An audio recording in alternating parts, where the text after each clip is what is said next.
A woman may survive hunger, winter, and shame, but the quietest ruin is the day she realizes her future has been sold by the people who were meant to protect it. The letter arrived just after dusk, when the windows of Thornfield Manor had turned black with rain and the last fire in the drawing room had burned down to a red, watchful glow.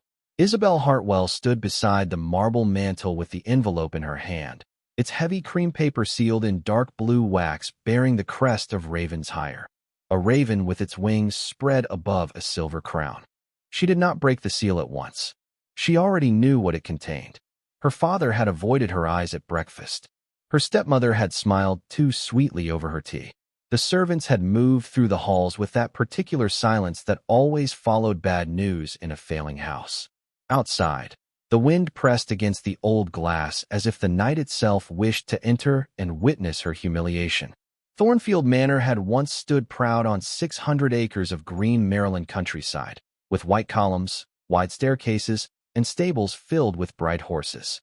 Now the paint peeled from the shutters, the carpets had faded into threadbare ghosts, and entire rooms were kept closed because there was no money to heat them. Isabel had learned to walk past decay without flinching. She had learned to smile at creditors. She had learned to mend lace by candlelight and call it economy rather than desperation. But she had not learned how to make her hands stop trembling as she opened a letter that carried the price of her life. The words were written in her father's careful hand, though she could feel her stepmother's will beneath every line. The arrangement had been accepted. The debts would be settled. Thornfield would remain in the Hartwell name. In exchange, Isabel would marry His Grace, Nathaniel Whitmore, Duke of Ravensshire, before the end of the month. She read the sentence once. Then again. The room did not change, yet something inside it seemed to close around her. The clock on the mantel gave a small, cruel tick. Somewhere upstairs, a loose shutter struck the wall again and again like a faint warning. Isabel lowered the letter and stared at her reflection in the dark window. A pale young woman looked back at her, dressed in a gown that had been altered too many times to hide its age, her brown hair pinned with more discipline than vanity, her face composed in the way women learn to compose themselves when grief had no audience. She was 24 years old, and until that moment, she had believed that even in poverty, a person might still belong to herself. Behind her, the drawing room door opened without a knock. Margaret Hartwell entered in a gown of gray silk that had been purchased before the creditors began counting spoons. Her smile was soft enough to pass for kindness in poor light. "You have read it, then?" Isabel folded the letter with great care. "Yes. You should be grateful. Many young women would envy you." Would they? She kept her eyes on the embers until they blurred into gold. He closed the portrait case with a sharp click. "Prepare plain livery," he told his valet without turning. "No crest. No ducal carriage. No announcement." The valet hesitated. "Your Grace." Nathaniel looked toward the rain striking the window. "Before I marry Miss Hartwell, I intend to meet her as a man she has no reason to impress." His voice was calm. Too calm. "If she is kind only to dukes, I will know. If she is cruel only when no one important is watching, I will know that too." The storm deepened over Ravensshire House, sliding like ink down the glass. Nathaniel reached into his pocket and touched the signet ring he would not wear tomorrow. He had agreed to take a bride. He had not agreed to be deceived by one. And somewhere in the dark between his house and hers, fate was already drawing the two of them together, not with roses, not with music, but with rain, silence, and a lie that would soon ask for a terrible price. Morning came to Thornfield Manor without warmth. The rain had passed in the night, leaving the estate washed in a thin silver mist, and every window looked out upon fields that seemed to be holding their breath. Isabel had slept little. She had folded the marriage letter and placed it beneath the small jewelry box on her vanity, as though hiding it might soften its power. It did not. By breakfast, the house already knew. Servants lowered their eyes as she entered the dining room. Her father sat at the far end of the table, turning the pages of yesterday's newspaper without reading a single word. Margaret poured coffee with the calm satisfaction of a woman who had arranged a storm and now admired the weather. "You look pale, my dear," she said. A bride should take care of her complexion. He had not always been weak. That was what hurt most. Weakness had stolen him gradually, first through poor investments, then through borrowed money. then through evenings spent behind closed doors with men who spoke softly and left with signatures. "Father," she said, "did you ask him what kind of husband he means to be?" Edward did not meet her eyes. "The Duke of Ravensshire is an honorable man." "That is not an answer. It is the only one we can afford." Silence fell over the table. Even Margaret looked briefly pleased by his honesty. Isabel placed her napkin beside her untouched plate and rose. "Then I will try to be as affordable as possible." She left before her voice could break. The hallway outside was colder than the dining room, smelling faintly of beeswax, old wood, and rain-damp stone. Clara Mason, her maid and the closest thing Isabel had to a friend, waited near the staircase with a shawl draped over one arm. Her eyes held all the sympathy she knew better than to speak aloud. "Miss Isabel," Clara whispered, "I heard the coachman say new servants are arriving this afternoon. From the agency in Baltimore."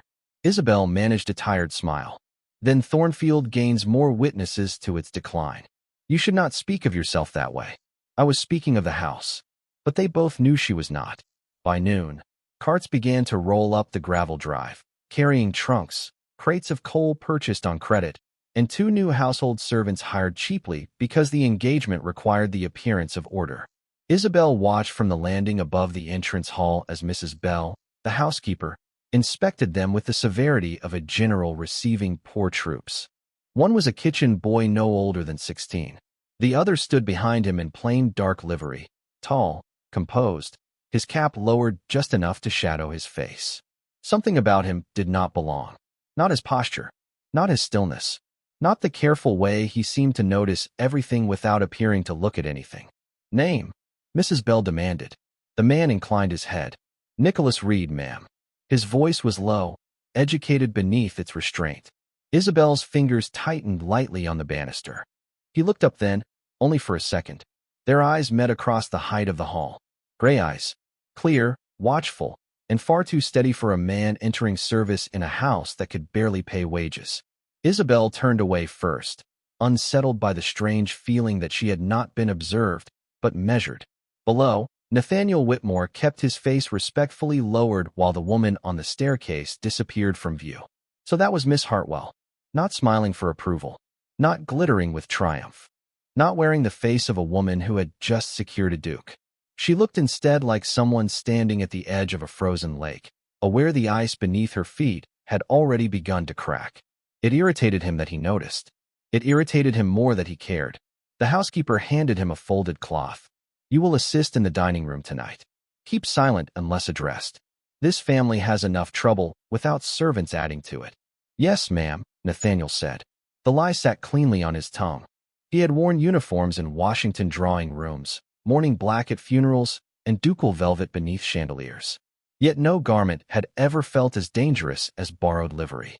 That evening, as lamps were lit and the first chill of night pressed against the windows, Nathaniel stood behind a dining chair with a servant's stillness and a duke's suspicion. He had come to Thornfield to uncover vanity, greed, or ambition. Instead, before the first course had even been served, he watched Isabel quietly slip her untouched bread into a folded napkin and pass it to a hungry scullery girl trembling near the door. No one else noticed, but he did. And for the first time since forming his plan, Nathaniel wondered whether the deception he carried into this house might reveal more about him than about her. By the time dinner ended, the fog had risen thick across the lawn, pressing its pale face against the windows as though even the weather wished to look inside. Thornfield Manor performed gentility with exhausted hands. The silver had been polished until the thinning places shone too brightly. The candles had been arranged to hide the cracks in the plaster. The soup had been stretched with cream, the wine served sparingly, and every smile at the table seemed to cost more than the food. Nathaniel stood behind Edward Hartwell's chair, gloved hands folded, eyes lowered, listening as people revealed themselves in the careless safety of rank. Margaret spoke first, her voice smooth as folded satin. "Isabel has always been a practical girl. I am sure His Grace will appreciate a wife who understands duty." Isabel sat halfway down the table in a gown of faded blue silk that had once been fine and was still worn with quiet dignity. She did not look up from her plate. Duty is often admired most by those who ask others to perform it. Edward coughed into his napkin. Margaret's smile sharpened. You must take care, my dear. What is charming in a girl with prospects? In a dependent woman, it can become inconvenient. The word dependent moved through the room like a cold draft. Nathaniel felt his fingers tighten against the back of the chair. He had heard insults at court, in banks, in drawing rooms where families smiled over ruin. But this was different. It was domestic cruelty dressed as advice. Soft enough to deny, precise enough to wound. Isabel took a sip of water. Her hand did not shake. Then I will endeavor to be convenient. Across the table, Lord Victor Ashford gave a low laugh. He had arrived unexpectedly before dinner, carrying the careless confidence of a man who believed every door remained open to him. Nathaniel had recognized the name from old society rumors. Victor Ashford, heir to a comfortable estate, charming in public, unreliable in private, once connected to Isabel before her family's fall had made affection less profitable. He leaned back now, studying her with theatrical pity. Come now, Isabel. Ravenshire is hardly a punishment. Most women would consider a duke a miracle. Most women are not being discussed as if they were livestock. The room stilled. Victor's smile faltered, then returned with a colder edge. There is the Hartwell pride I remember. Expensive, considering how little remains to support it. Edward's face reddened. Margaret looked away, not in shame, but calculation. Nathaniel remained motionless. He had entered this house expecting to see Isabel perform sweetness for advantage. Instead, he watched her stand alone in a room where every person who should have protected her had chosen comfort over loyalty. A servant moved too close to the sideboard and nearly dropped a tray. Nathaniel caught it before the glasses could slide. The movement quick, controlled, instinctive. Isabel glanced toward him, not with the irritation of a lady inconvenienced by service, but with concern. Are you all right? She asked softly. The question was meant for a servant. A nobody. For him. Nathaniel inclined his head. Yes, miss. Her eyes held his for the briefest moment, and something in them unsettled him more than accusation would have. She did not look at him as furniture. She did not look through him as most aristocrats looked through those who carried plates and opened doors. She saw him. Without knowing him, she saw him. After dinner, the family withdrew to the drawing room, leaving the servants to clear the table. Nathaniel carried a tray into the corridor and found Isabel standing near the open door of the pantry, speaking to the young scullery girl from earlier. The child clutched the hidden bread as if it were treasure. You must eat before bed, Isabel said, and do not let Mrs. Bell frighten you. Her bark is worse than her bite. Thank you, miss, the girl whispered. I did not want anyone to know. Hunger is not a crime, Isabel replied. Only the comfortable pretend it is. Nathaniel stopped in the shadow of the passage. The words struck with a quiet force he had no defense against. Isabel turned then and found him there. For one breath, neither spoke. Candlelight softened the tiredness beneath her eyes. Mr. Reed, is it? She asked. He bowed. Yes, miss. You are new to Thornfield. I arrived this afternoon. Then I should warn you. This house is very skilled at pretending to be grander than it is. Many houses are. A faint surprise touched her face, as if she had not expected an answer shaped like thought. And are you skilled at pretending, Mr. Reed? The question was gentle. It should have been harmless. Nathaniel felt the lie inside his borrowed coat like a second heartbeat. When necessity requires it. Isabel looked toward the darkened hall, where Margaret's laughter floated faintly from the drawing room. Then you may do very well here. She walked past him, leaving behind the scent of rainwater, lavender soap, and something unbearably sad. Nathaniel remained where he stood long after her footsteps had faded. He had come to judge her from behind a mask. But already, after one dinner, one kindness, and one question, the mask had begun to feel less like protection and more like shame. The next morning, Thornfield Manor woke beneath a hard, colorless sky, the kind of sky that made every window look older and every room feel judged. Nathaniel had been assigned to polish the brass sconces along the second-floor corridor, a task simple enough for his hands and dangerous enough for his mind. From that height, he could see the house as servants saw it, not as a home, but as a machine of secrets. Doors opened and closed with whispers behind them. Footsteps changed pace when Margaret Hartwell entered a room. Edward Hartwell moved like a man haunted by columns of numbers no one else could see. And Isabel, who should have been preparing for the grandest match of her life, spent the morning in the linen room counting patched sheets with Clara Mason. The south guest rooms will have to remain closed, Clara said softly, smoothing a stack of towels worn thin at the edges. There is not enough coal for them. Isabel nodded. Then we will say the rooms are being aired. And if the Duke's people ask, we will hope Dukes do not inspect bedrooms before marriage. Clara gave a small, unwilling laugh, but it faded quickly. Miss Isabel, are you truly not afraid? Isabel paused with one hand on the linen shelf. The morning light touched her face without flattering it, revealing the sleepless shadows beneath her eyes. Of the Duke. Of all of it. For a moment, Isabel said nothing. Nathaniel stood beyond the half-open door with a polishing cloth in his hand, and shame sitting heavier than any title he had ever carried. He should have moved away. He did not. I am afraid every hour, Isabel said at last. But fear becomes tiresome when it has no one to impress. Clara lowered her voice. They say he is cold. Cold is not always cruel. They say he trusts no one. Isabel gave a faint smile. Then perhaps we shall have something in common. The words entered Nathaniel quietly and remained there. He had been called cold often enough that the word no longer reached him. But hearing her say it without contempt, as if coldness might be a wound rather than a sin, disturbed something he had kept carefully still. Before Clara could answer, Margaret's voice rang from the corridor below, bright and sharp. Isabel, the dressmaker is here. Try not to look as though you are attending a funeral. Clara flinched. Isabel did not. She folded the last sheet, placed it on the shelf, and turned toward the door. She stopped when she saw Nathaniel in the corridor. He bowed at once. Forgive me, miss. I was told to see to the sconces. Then you have discovered our finest luxury, Isabel said quietly. Dust. He looked up before he could stop himself. There was humor in her eyes, fragile but real, and it struck him harder than sadness. Dust is loyal, he replied. It stays where it is placed. She studied him for a heartbeat. Not always. Sometimes it simply waits for a window to open. Then she went downstairs to be fitted for a wedding gown she had not chosen. Nathaniel remained in the corridor, the brass sconce gleaming under his hand, his chest uncomfortably tight. An hour later, he was sent to carry a tray of tea to the morning room, where Margaret, the dressmaker, and Isabel stood among lengths of ivory fabric. The gown was beautiful in the way expensive things could be beautiful even when they were bought with sorrow. Lace spilled over a chair. Pins glittered in a small porcelain dish.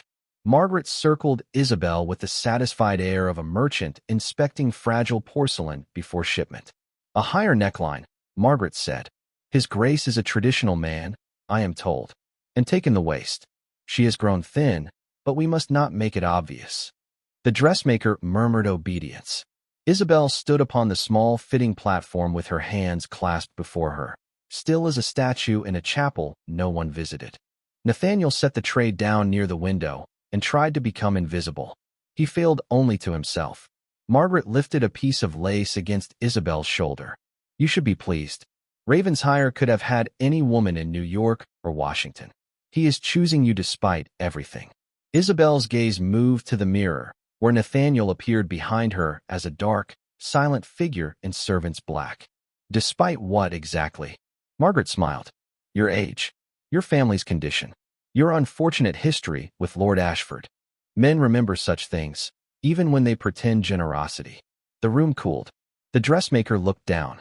Nathaniel's jaw tightened, but Isabel only touched the edge of the lace at her wrist.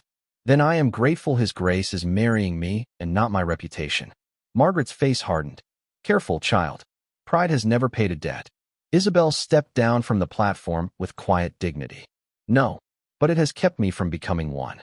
For one dangerous second, Nathaniel forgot the livery, the lie, the role he had chosen.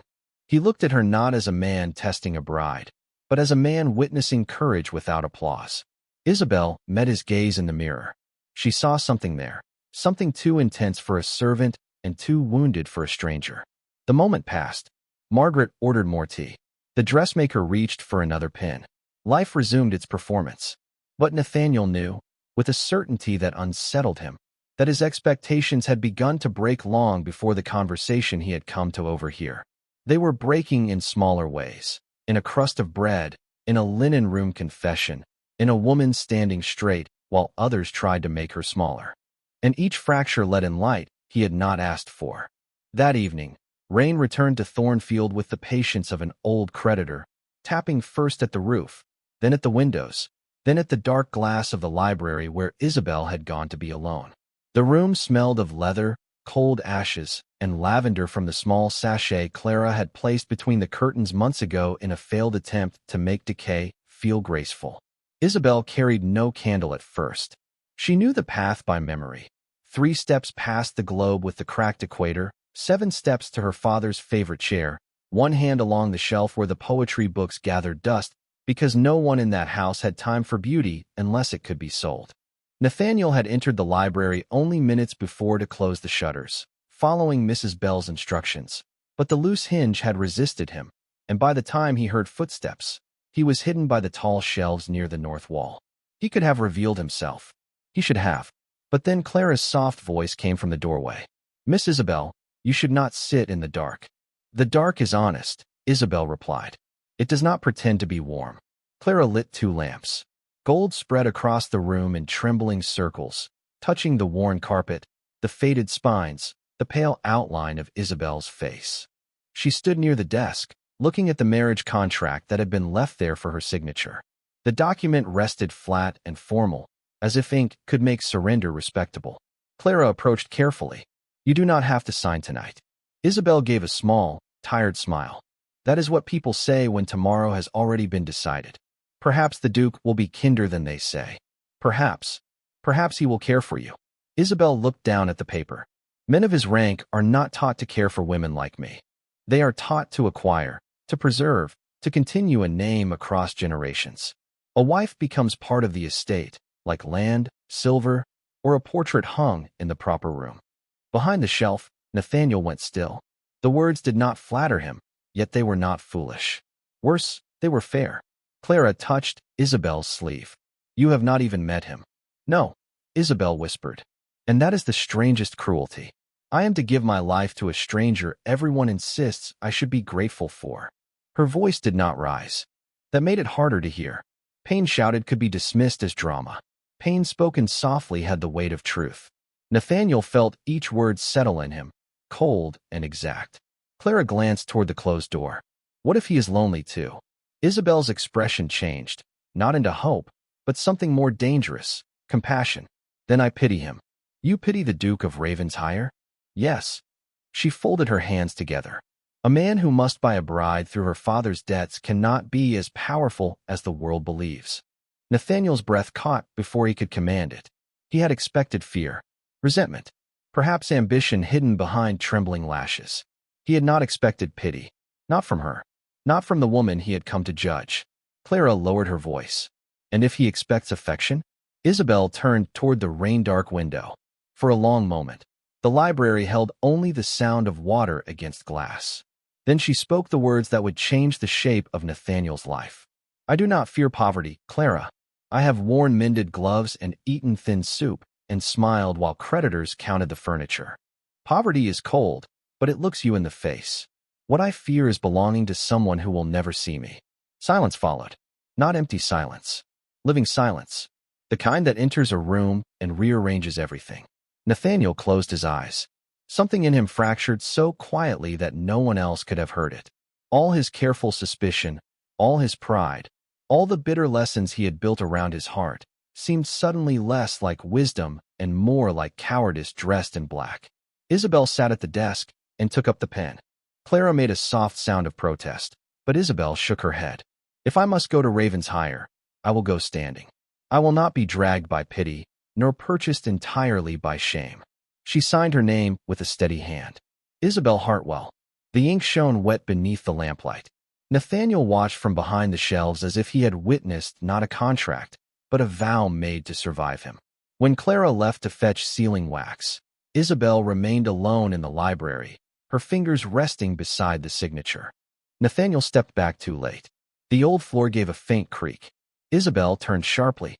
Who was there? He emerged from the shadows in servant's livery, his face composed by force. "Forgive me, miss. I was closing the shutters." Her eyes searched his, startled, then guarded. "How long have you been there, Mr. Reed?" The question was soft. It struck like judgment. Nathaniel bowed his head. Long enough to know I should have announced myself. Isabel looked at him for a moment that seemed to stretch across every lie between them. Then you have heard something I did not intend the house to hear. Yes. And will you repeat it? No. The answer came without performance. Without title. Without power. She studied him, and for the first time since he had arrived, Nathaniel feared not that she would discover who he was, but that she would trust who he pretended to be. At last, Isabel nodded toward the door. Good night, Mr. Reed. He moved to leave, but her voice stopped him. And Mr. Reed? He turned. Yes, miss. Her face was pale in the lamplight, proud and wounded and unbearably brave. People are rarely grateful to be overheard. He bowed once more, lower this time. I will remember that. Outside the library, Nathaniel stood in the corridor while rain whispered along the walls. He had come to Thornfield to discover whether Isabel Hartwell was worthy of becoming his duchess. Now, with her words still burning quietly in his chest, he understood the first terrible truth of his deception. The question had never been whether she was worthy of him. The question was whether he had already made himself unworthy of her. By morning, the rain had withdrawn from Thornfield, leaving every branch jeweled with cold droplets and every gravel path dark as polished slate. The household moved through the gray light with the strained energy of a place preparing to impress someone who had already purchased its survival. Invitations were being written for the engagement ball. Silver was counted twice. Flowers were ordered from town, though no one knew how they would be paid for. Isabel moved among these arrangements like a woman arranging her own disappearance, calm because panic had become useless. Nathaniel watched her from the edges of rooms, from doorways, from the shadowed line between service and secrecy. He told himself that he remained only to observe. That was a lie. Observation did not explain why he noticed when she skipped breakfast. Observation did not explain why the sound of Margaret's voice near her made his shoulders tighten.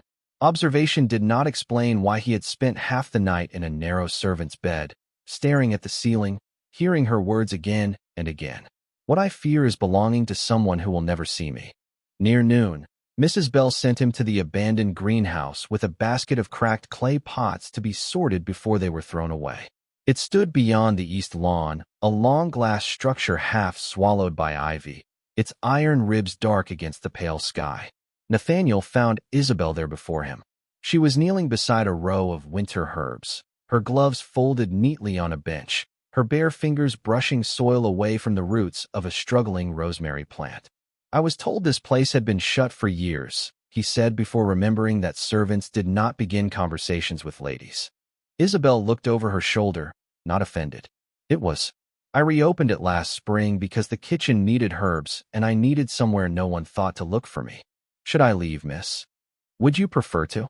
He should have said yes. He did not.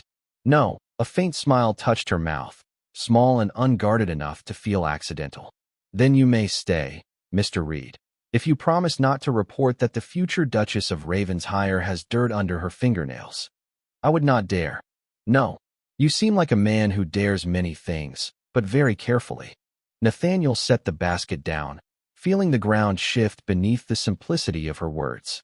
Sunlight, weakened by clouds, passed through the dirty glass and silvered the loose strands of her brown hair. She looked less like a bride being prepared for display and more like a person briefly restored to herself. He picked up a broken pot and turned it in his hands. Do you enjoy gardening? I enjoy things that respond honestly to care. Plants do not flatter.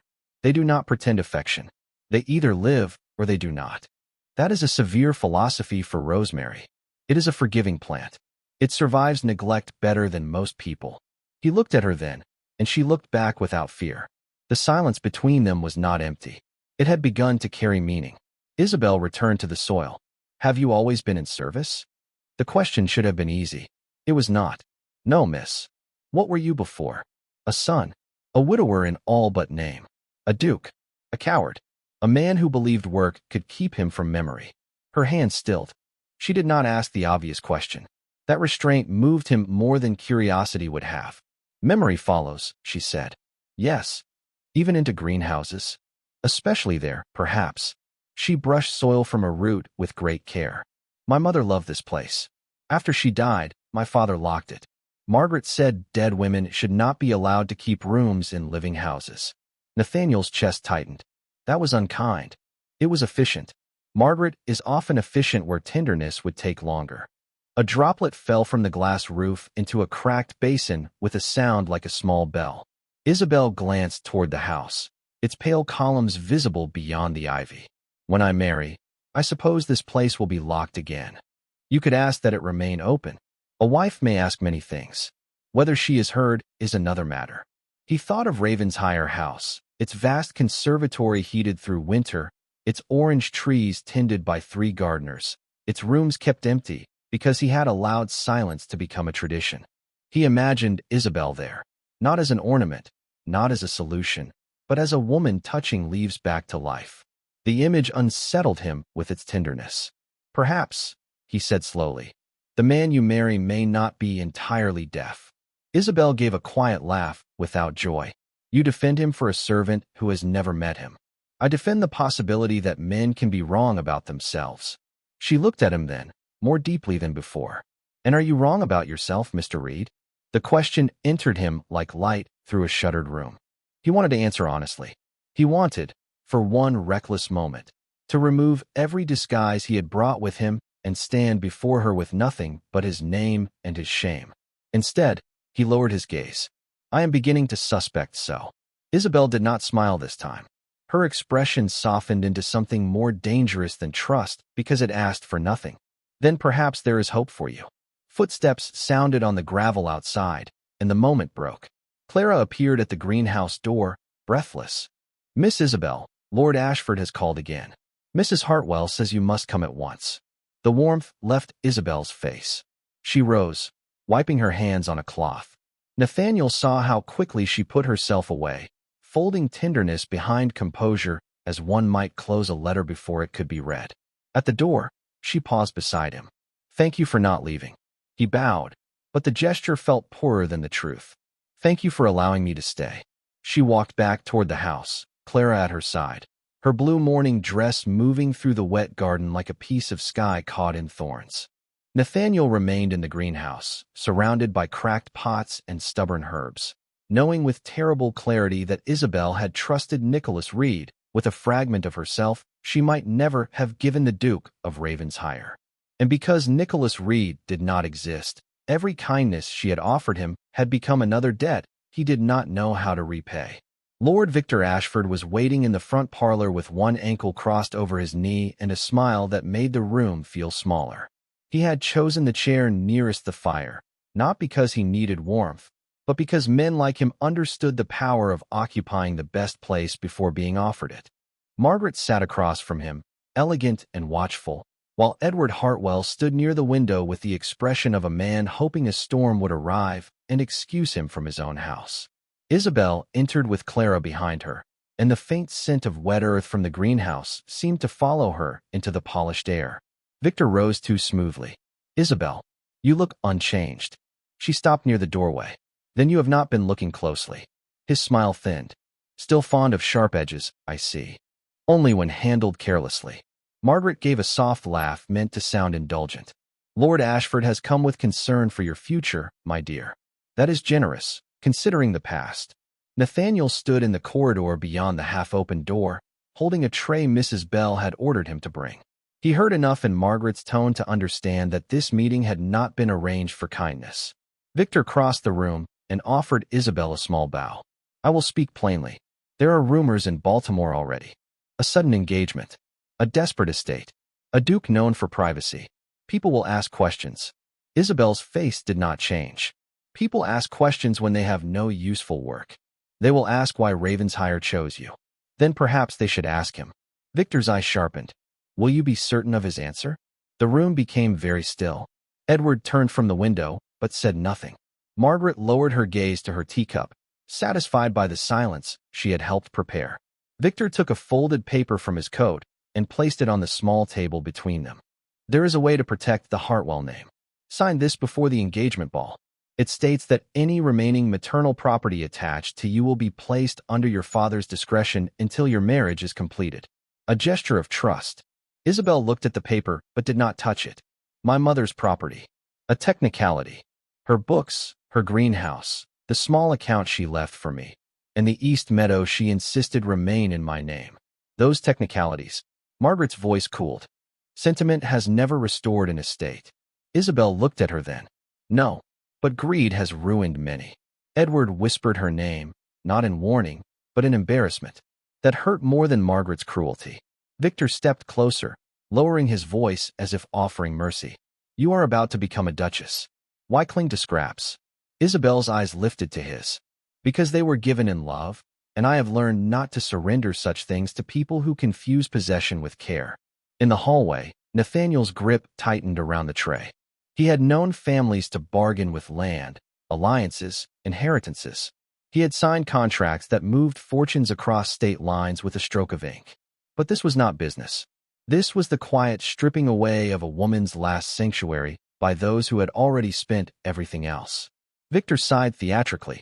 You always did mistake stubbornness for dignity. And you always mistook charm for character.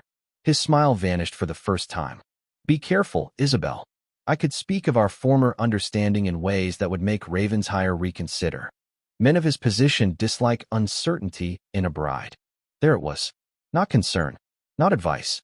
A threat wrapped in velvet. Nathaniel took one step toward the door before reason seized him by the throat. If he entered as himself, the deception ended. If he remained Nicholas Reed, he could do nothing without overstepping. The weakness of his disguise closed around him like a hand.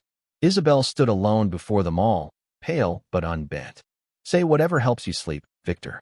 If a man can be turned from me by gossip, then he was never coming toward me at all. For a moment, Nathaniel forgot to breathe. Margaret set down her cup with a small click. You will sign before the ball. No, the word was soft. Final. Edward flinched. Victor studied her with a look that promised consequences, then bowed with false grace.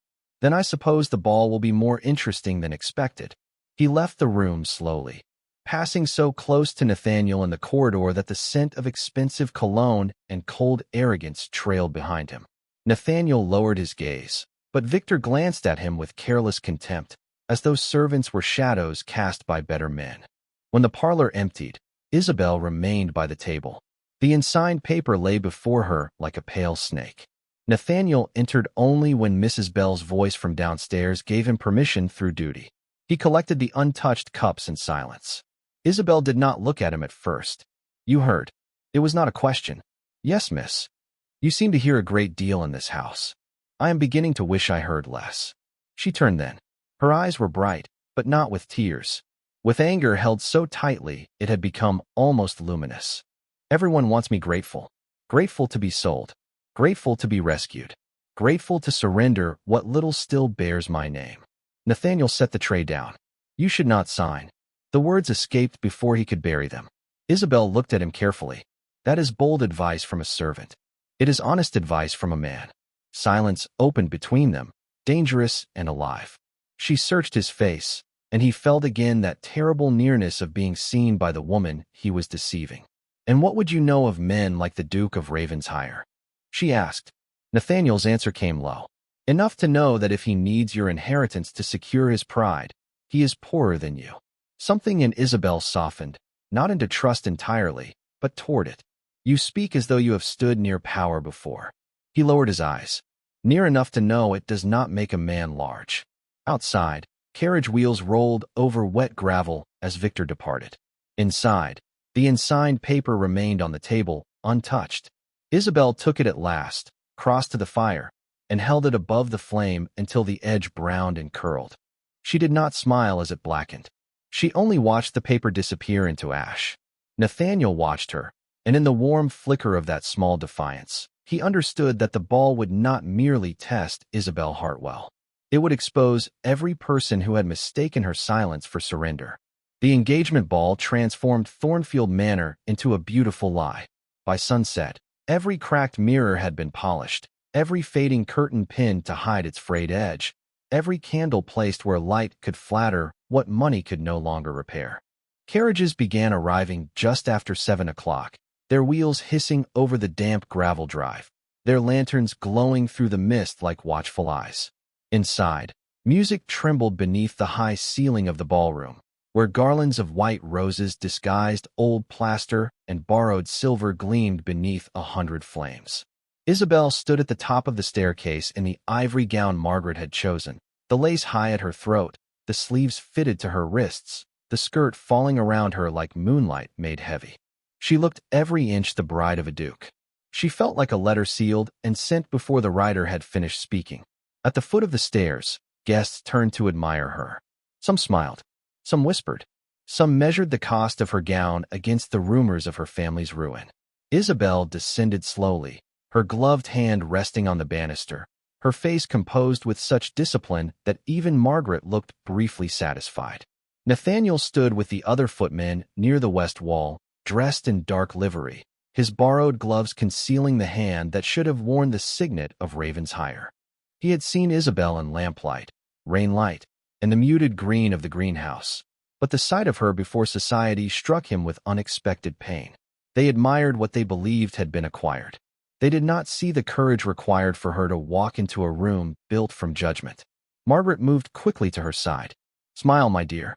You are being watched." Isabel's lips curved slightly. "I have noticed. His Grace has not arrived. Perhaps dukes enjoy delay. Do not be clever tonight." Isabel looked across the room, and for one brief moment, her eyes found Nathaniel's. Not the Duke. Not the man who had arranged this entire deception. Nicholas Reed, the servant who had listened. The man who had advised her not to sign away her mother's last gift. The look was brief, but it steadied her. That was the cruelty of it. Nathaniel felt it like a blade of light beneath his ribs. The music shifted into a waltz. Couples moved across the floor in polished circles. Edward Hartwell laughed too loudly near a group of bankers, pretending ease while debt stood beside him like a second shadow. Margaret entertained two ladies from Washington with graceful half-truths. Then Victor Ashford entered. He wore black evening clothes, a white waistcoat, and the pleased expression of a man who had brought fire into a paper house. Conversations softened around him. He crossed the ballroom with deliberate calm and bowed before Isabel. "Miss Hartwell, you look almost triumphant. Almost as often enough for an evening. May I request the next dance?" "No." The answer was quiet, but nearby listeners heard it. Victor's smile remained. "Still punishing me for caring about your reputation? I do not punish people for things they do not possess." A few fans lifted. A murmur passed like wind through silk. Victor's eyes hardened. "Careful. You stand high tonight only because a man with a title has not yet learned how low your family has fallen." Isabel held his gaze. "My family's condition is not a secret." "No, but your motives may be." His voice rose just enough. "We are all touched, of course, by this sudden devotion to a duke you have never met. How fortunate that affection blooms so readily where banknotes are planted." The ballroom changed.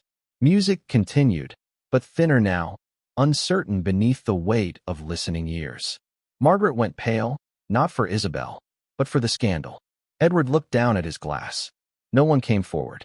No one stopped him. Victor turned slightly, addressing the room while pretending to address her.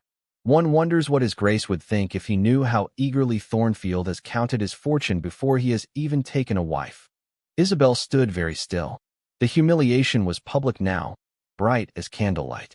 Nathaniel stepped away from the wall before he realized he had moved. Mrs. Bell glanced at him sharply, but he did not stop. Victor gave a soft laugh. "Even the servants know what she is worth." That sentence ended the lie. Nathaniel crossed the ballroom in silence. One by one, conversations died. The music faltered, then ceased altogether. Isabel turned as he approached, confusion flickering across her face. Victor frowned. "What is this?" Nathaniel removed his servant's gloves slowly. His bare hand emerged, and on his finger, placed there before the ball began because he could no longer bear the cowardice of hiding it, gleamed the signet ring of Ravensshire. The room went utterly still. Margaret gasped. Edward stepped back. Victor's face drained of color. Isabel stared at the ring, then at the man wearing it, and Nathaniel saw the moment understanding reached her. Not surprise first. Hurt. Deep, silent hurt. He bowed, not to the room, but to her. "Miss Hartwell," he said, his voice no longer shaped by service. "I owe you the truth before I ask the world to offer you respect." The title moved through the ballroom in whispers before anyone dared speak it aloud. Duke of Ravensshire. Nathaniel did not look away from Isabel. He could have silenced Victor with rank. He could have ended the evening with one command. Instead, before every guest who had come to witness a purchase disguised as an engagement, he lowered himself to one knee. The room held its breath. Isabel did not reach for him. She did not smile. Her eyes shone with the terrible dignity of a woman who had just learned that even the person she trusted had arrived wearing a lie. Nathaniel's voice softened, but it carried to every corner of the ballroom. I came here believing I had the right to judge you. I was wrong. The ballroom remained frozen around Nathaniel's confession, every candle seeming to burn without flicker, every guest suspended between fascination and shame. Isabel looked down at him, and for the first time since he had arrived at Thornfield, she did not see Nicholas Reed.